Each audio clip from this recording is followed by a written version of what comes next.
മുമ്പ് സ്വന്തം ഭർത്താവിന്റെ പേര് ഉച്ചരിക്കാൻ ഭയപ്പെട്ടിരുന്ന, അനുവദിക്കപ്പെടാതിരുന്ന ഒരു സമൂഹം ജീവിച്ചിരുന്ന ഒരു കാലമായിരുന്നു. അപ്പൊ അങ്ങനെ ഒരു കഥ പറഞ്ഞു കേട്ടിട്ടുണ്ട്. ഒരാള് ബോംബെ പോയി.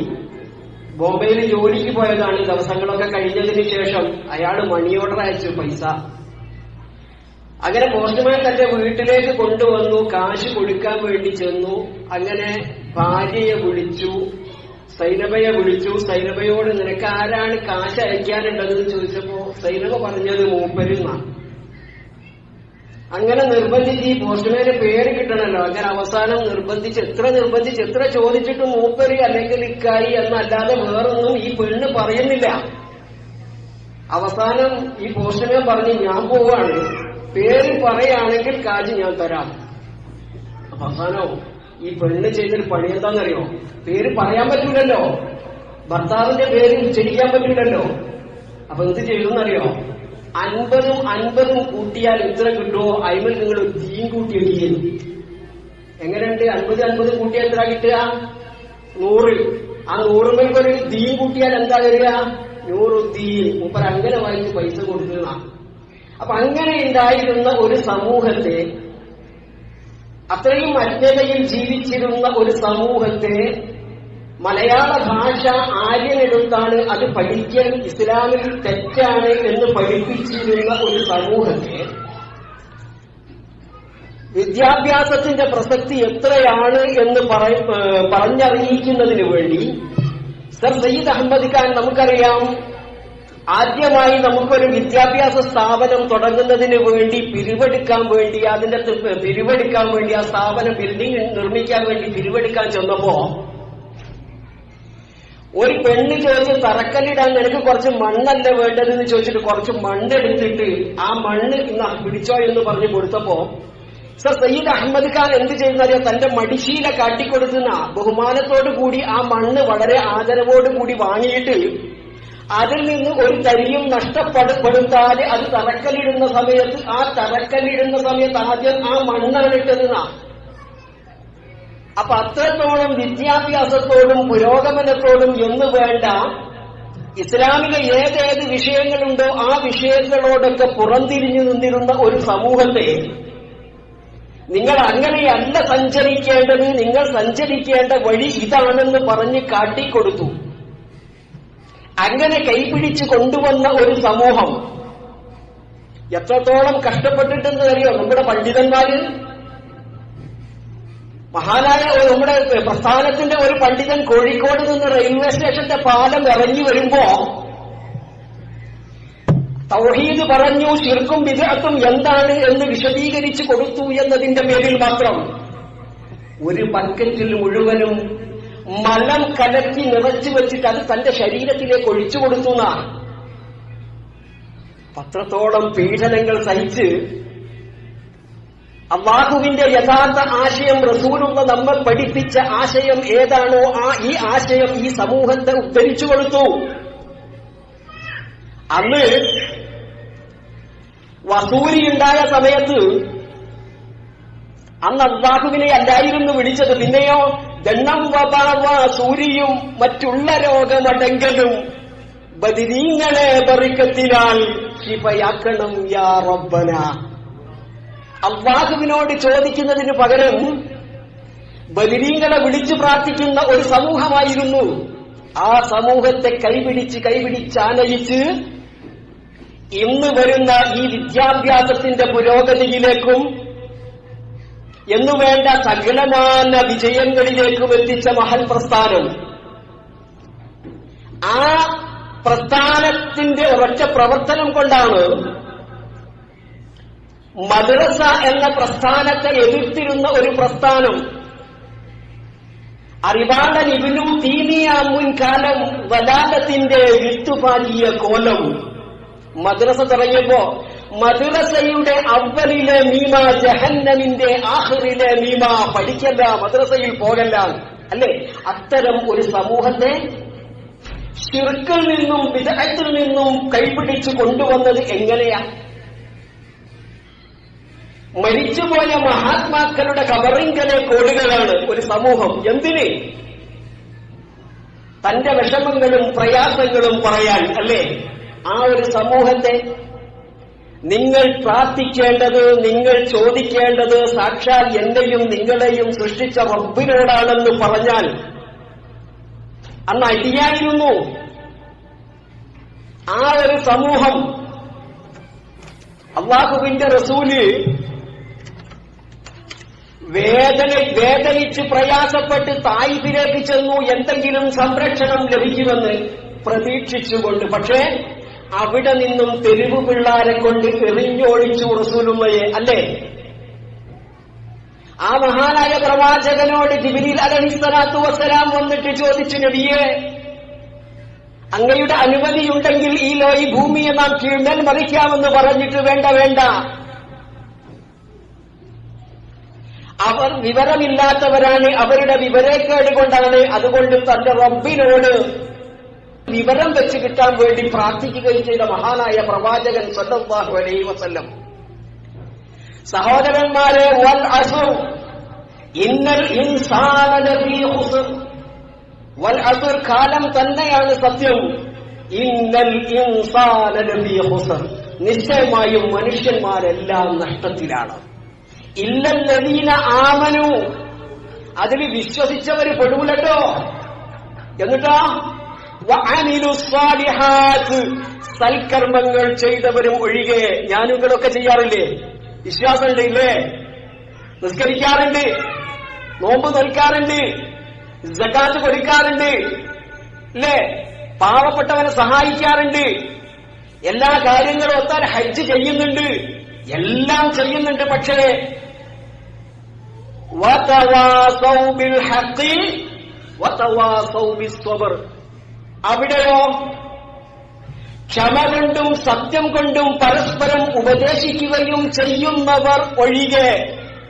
അത് ചെയ്തിട്ടില്ലെങ്കിൽ എന്ത് സത്യമാ പറയേണ്ടത്? അശ്ഹദു അല്ലാ ഇലാഹ ഇല്ലല്ലാഹ് വ അശ്ഹദു അന്ന മുഹമ്മദുർ റസൂലുള്ളാഹ് എന്ന സത്യം.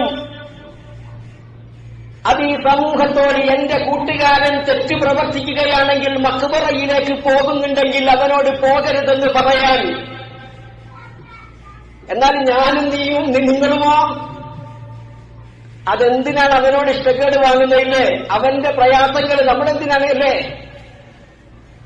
അതല്ല യഥാർത്ഥത്തിൽ എന്നെയും നിങ്ങളെയും പിന്നോട്ട് വലിക്കുന്നത്. വേദനകളും പ്രയാസങ്ങളും ഏറെ അനുഭവിച്ച മഹാനായ നബി കരീം സല്ലല്ലാഹു അലൈഹി വസല്ലം പരസ്യമായി പ്രബോധന പ്രവർത്തനങ്ങൾ തുടങ്ങുന്നതിന് മുമ്പ് എന്റെ പ്രിയപ്പെട്ടവരെ, രഹസ്യമായി ദാറുൽ അർഖമിൽ വെച്ച് ഇങ്ങനെ പ്രബോധനം നടത്തുന്ന സമയം ഉർവത്ത് ഇബ്നു മസ്ഊദ് അസ്സഖഫി റളിയല്ലാഹു അൻഹു ഇസ്ലാമിൽ ആകർഷകനാകുകയും ഷഹാദത്ത് കലിമ ചൊല്ലുകയും ഇസ്ലാമിലേക്ക് പ്രവേശിക്കുകയും ചെയ്തു. എന്നിട്ട് ഈ മഹിതമായ ആശയത്തെ നെഞ്ചോടെത്തിയിട്ട് തന്റെ പ്രവാചകനോട് പറഞ്ഞു, യാ റസൂലുള്ളാഹ്, എനിക്ക് ഈ സുന്ദരമായ ആശയം എന്റെ കൂട്ടുകാരോട്, എന്റെ നാട്ടുകാരോട്, എന്റെ കുടുംബക്കാരോട് ഞാനൊന്ന് പറഞ്ഞോട്ടെ നബിയെ. മഹാനായ റസൂലുള്ള പറഞ്ഞു, ആയിട്ടില്ല. കാരണം ഇപ്പോൾ താങ്കൾ അത് പറഞ്ഞാൽ താങ്കളെ അവർ കൊന്നുകളയും. അപ്പോ ഈ മഹാനായ സ്വഹാബി പറഞ്ഞു, ഇല്ല നബിയെ, അവരങ്ങനെ ചെയ്യില്ല. കാരണം അവരെന്റെ കൂട്ടുകാരാണ്, അവരെന്റെ പ്രിയ സ്നേഹിതരാണ് നബിയെ, അവരെന്റെ കുടുംബക്കാരാണ് നബിയെ, അവരെന്നെ ഒരിക്കലും അങ്ങനെ ചെയ്യില്ല, ഉപദ്രവിക്കില്ല എന്ന് പറഞ്ഞു. മഹാനായ ആ സ്വഹാബി തന്റെ നാട്ടിലേക്ക് പോവുകയും അവിടെ നിന്ന് ഇസ്ലാമിന്റെ ഈ മഹിതമായ ആശയത്തെ പറയുകയും, പിന്നെ റസൂലുള്ള കേട്ടതെന്താ? 4 ഭാഗത്തു നിന്നും ചുറ്റുഭാഗത്തു നിന്നും അമ്പുകളെതിട്ട് സ്വന്തം കൂട്ടുകാർ കൊന്നുകളഞ്ഞു. പ്രയാസങ്ങളുണ്ടാകും, എളുപ്പമാകില്ല ഇസ്ലാമിന്റെ ദഅവത്ത്. പ്രയാസങ്ങളുണ്ടാകും. അല്ലാഹുവിന്റെ റസൂല് ഒട്ടകത്തിന്റെ കുടൽമാലകൾ, അല്ലെ? നമ്മൾ അങ്ങനെ കേട്ടിട്ടുള്ളൂ, ഒട്ടകത്തിന്റെ കുടൽമാല, അല്ലേ? എന്നാൽ ഒട്ടകത്തിന്റെ കുടൽമാല ചീഞ്ഞളിഞ്ഞ് ദുർഗന്ധം വമിക്കുന്ന പുഴുക്കളിങ്ങനെ അളിഞ്ഞളിഞ്ഞു നിൽക്കുന്ന കുടൽമാല റസൂലുള്ളാഹിയുടെ ശരീരത്തിലേക്ക് ഇട്ടിട്ട് ഒരു വഴിയാത്രക്കാരൻ ചെന്നിട്ട് നടന്നു പോകുന്നവൻ ചെന്നിട്ട് തന്റെ പ്രിയപ്പെട്ട മകനോട് പറഞ്ഞു, മോളെ, നിന്റെ പിതാവിനെ ആളുകൾ ഉപദ്രവിച്ചിട്ടുണ്ട്, നീ ഒന്ന് അങ്ങോട്ട് പോകണമെന്ന്. അങ്ങനെ മഹതിയായ ഫാത്തിമ റളിയല്ലാഹു അൻഹ റസൂലുള്ളാഹിയുടെ സവിധത്തിലേക്ക് ചെന്നിട്ട്, പ്രിയപ്പെട്ടവരെ, ആ കുടൽമാല വലിച്ചെറിഞ്ഞു വേദനയോടെ കണ്ണീരോടുകൂടി പ്രയാസങ്ങൾ ഏറെ സഹിച്ചിട്ടുണ്ട് റസൂലുള്ളാഹ്.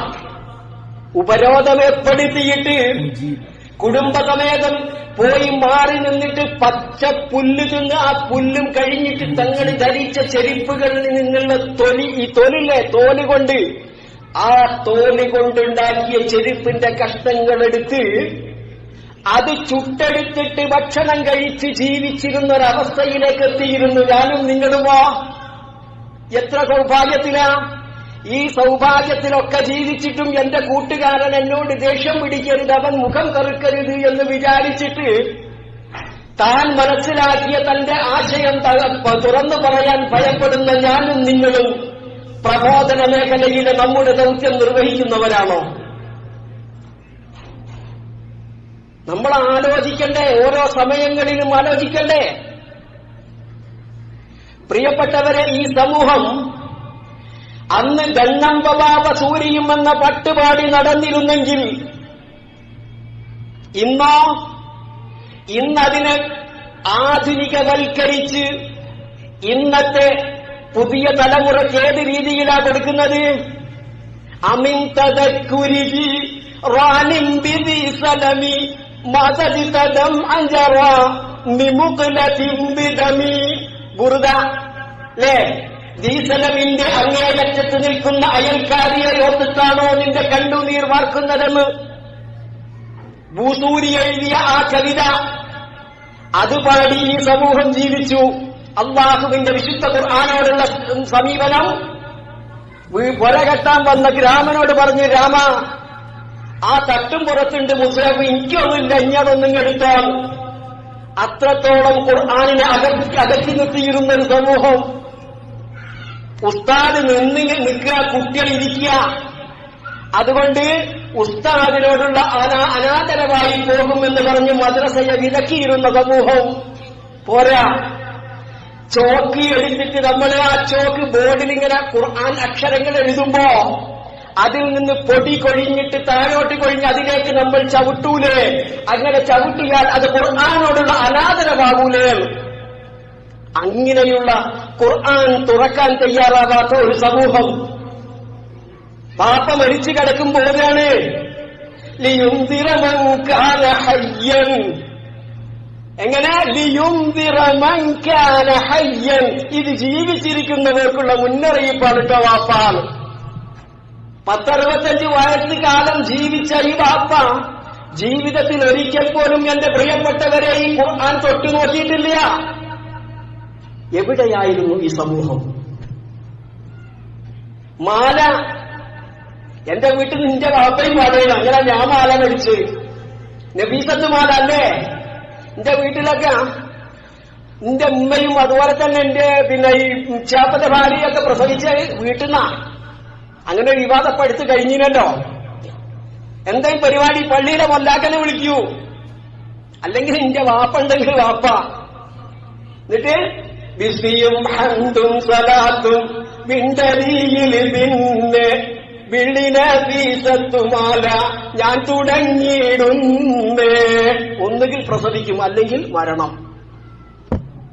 ഈ ഒരു സമൂഹത്തെ വിശുദ്ധ ഖുർആൻ മനസ്സിലേക്ക് നൽകാനുള്ളതാണ് എന്ന് പറയുന്നതിന് പകരം തന്റെ പിഞ്ഞാണത്തിൽ മഷീൻ എഴുതി കലക്കി കുടിക്കുന്ന ഒരു സമൂഹമായിരുന്നു. ഉറുക്കെഴുതിയിട്ട് മിനി കണ്ടൻസർ കെട്ടുന്ന ഒരു വിഭാഗമായിരുന്നു. ഈ വിഭാഗത്തെ മാറ്റിയെടുത്തത് ഏറെ പ്രയാസപ്പെട്ടിട്ടാ. പട്ടിണി കിടന്നിട്ടുണ്ട് നമ്മുടെ മുൻഗാമികള്. നിങ്ങളും ഞാനും വിചാരിച്ചെന്താണ്? നല്ല സൗകര്യം അല്ലേ, നല്ല സുഖാണ്. ദാവത്ത് പ്രബോധനത്തിന്റെ മേഖല, പ്രബോധനത്തിന്റെ മാർഗം, എന്റെ പ്രിയപ്പെട്ടവരെ, അത് കടുത്തത് തന്നെയാണ്. വേദനകൾ സഹിക്കേണ്ടത് തന്നെയാണ്. അള്ളാഹുവിന്റെ റസൂല് അല്ലേ, അള്ളാഹുന്റെ റസൂലിനോട് അള്ളാഹ് പറയാ, ആര് കഷ്ടപ്പാടിൽ വെച്ച് ഏറ്റവും വലിയ കഷ്ടപ്പാട് സഹിച്ച മഹാനായ പ്രവാചകനോട് അള്ളാഹ് പറയാണ്, നബിയേ യാ അയ്യുഹർ റസൂൽ, ഓ റസൂലേ, ബല്ലിഗ് മാ ഉൻസില ഇലൈക മിർ റബ്ബിക്, ബല്ലിഗ് അങ്ങ് എത്തിച്ചു കൊടുക്കണട്ടോ. എന്ത്? മാ ഉൻസില ഇലൈക മിർ റബ്ബിക്, എന്താണോ തന്റെ റബ്ബിങ്കിൽ നിന്ന് ലഭിച്ചത് അത് ജനങ്ങൾക്ക് എത്തിച്ചു കൊടുക്കണം. എന്നിട്ട് നിർത്തിയ അമ്മ, എന്നിട്ട് അമ്മ പറയാണ്, ഇനി അങ്ങത് പ്രവർത്തിക്കുന്നില്ലെങ്കിൽ, എന്ത് നബിയെ അങ്ങ് അത് ചെയ്യുന്നില്ല എങ്കിൽ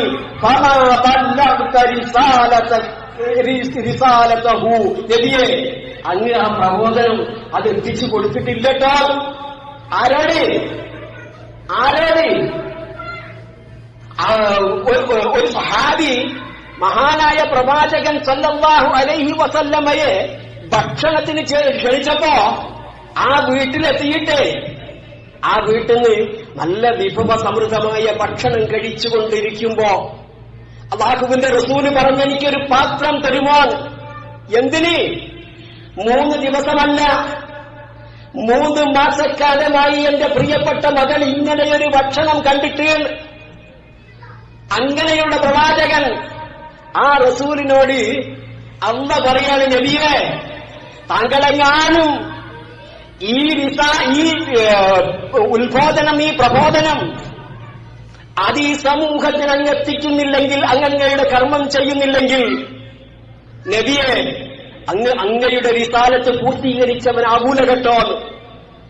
ഞാനും നിങ്ങളും എവിടെ നിൽക്കുന്നു? നമ്മളിപ്പോഴും മൗലിദ് വേണോ വേണ്ടേ അല്ലെ? അത് വലിയ പ്രശ്നമൊന്നുമില്ല, റസൂലുള്ളാഹിന്റെ മദ്ഹല്ലേ അല്ലെ? അങ്ങനെയാണ് നമ്മൾ അവിടെ എത്തി നിൽക്കുന്നു അല്ലെ?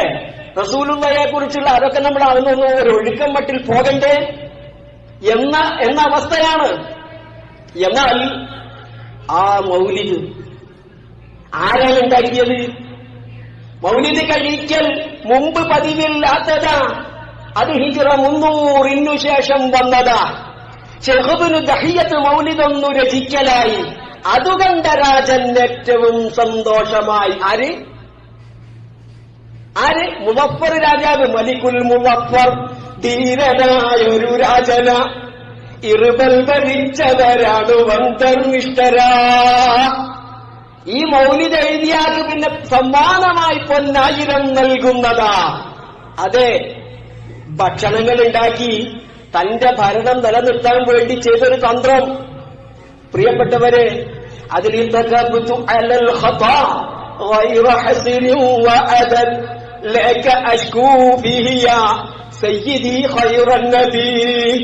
അള്ളാഹുവിന്റെ റസൂലിനോട് പാപമോചനം തേടുക. അതുകൊണ്ട് എന്റെ പ്രിയപ്പെട്ടവരെ, കൂടുതൽ സംസാരിക്കാൻ ഇൻഷാ അള്ളാഹ് വീണ്ടും നമുക്ക് ഒരവസരം എടുക്കാം. അള്ളാഹു സഹായിക്കട്ടെ. ശിർക്കിൽ നിന്നും ബിദ്അത്തിൽ നിന്നും വിട്ടുനിൽക്കുക, പ്രബോധന ദൗത്യം നിറവേറ്റുക. വആഖിറു ദഅവാന അനിൽ ഹംദുലില്ലാഹി റബ്ബിൽ ആലമീൻ. അസ്സലാമു അലൈക്കും.